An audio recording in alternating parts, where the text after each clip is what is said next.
Salut tout le monde! Alors, je vous parle de ma petite pause à l'extérieur. Alors, à chaque dîner, quand j'ai l'opportunité, je sors dehors pour prendre du soleil et me réénergiser pour mon après-midi. Alors, aujourd'hui, petite vidéo croissance personnelle mieux-être. J'ai fait un exercice qui, je pense, qui pourrait être super intéressant pour vous.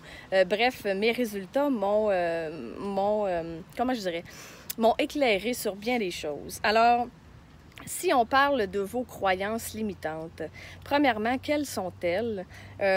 Si on y va par sphère, alors si on parle amour, travail, amitié, argent, vos croyances face à vous-même, comment vous vous percevez face aux autres, comment vous percevez les autres, comment vous croyez que les autres vous perçoivent, votre environnement, collègue de travail, peu importe. Alors, je vous suggère de prendre une feuille et d'y aller par thème, là, un peu comme je viens de l'énumérer.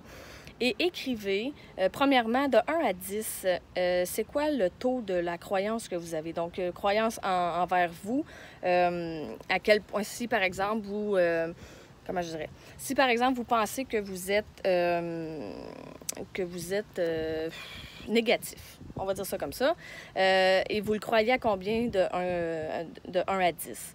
Ensuite, si on parle de vous, c'est quoi toutes les croyances que vous avez envers vous-même? Ça, c'est quand même facile, hein, parce qu'on c'est toujours facile de justement se dénigrer, de se taper sur la tête, de dire tout ce qu'on n'a pas.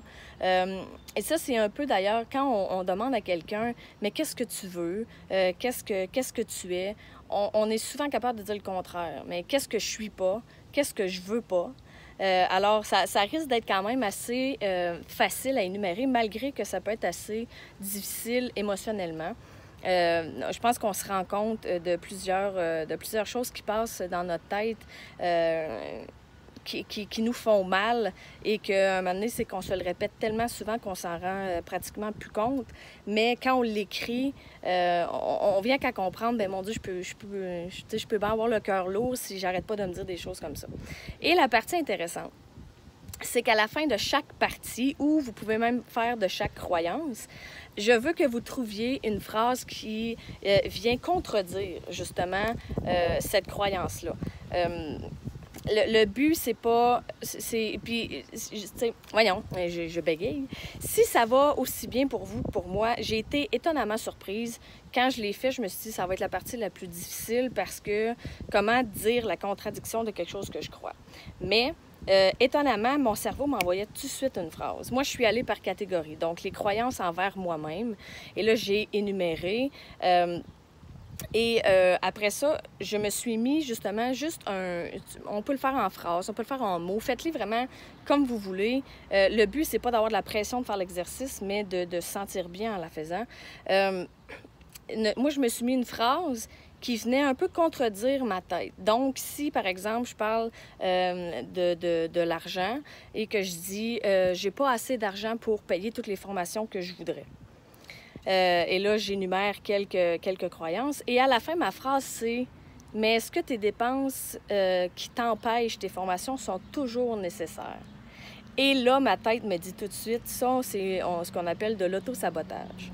Donc, je dépense ailleurs pour m'apporter un réconfort momentané sur quelque chose qui va durer quelques minutes, quelques heures, quelques jours, pour après ça pouvoir dire, oui, mais j'ai pas assez d'argent pour payer toutes les formations que je veux. C'est un peu la solution facile, c'est pas un mensonge, c'est quand même vrai, sauf que... ça l'aide à se rendre compte justement du pattern dans notre tête. Qu'est-ce qu'on fait inconsciemment qui vient brimer ce qu'on voudrait faire à long terme, à court terme, peu importe. Alors, je vous suggère cet exercice-là. Si vous avez des questions, gênez-vous pas pour m'écrire, ça va me faire plaisir d'y répondre. Si vous voulez partager vos résultats en privé, évidemment, gênez-vous pas. Je vous souhaite un bon cheminement et... ayez pas peur. Ayez pas peur des résultats, je vous le dis. Je pense que ça va vous libérer d'un poids et juste vous enligner pour la suite des choses. Bonne fin de journée!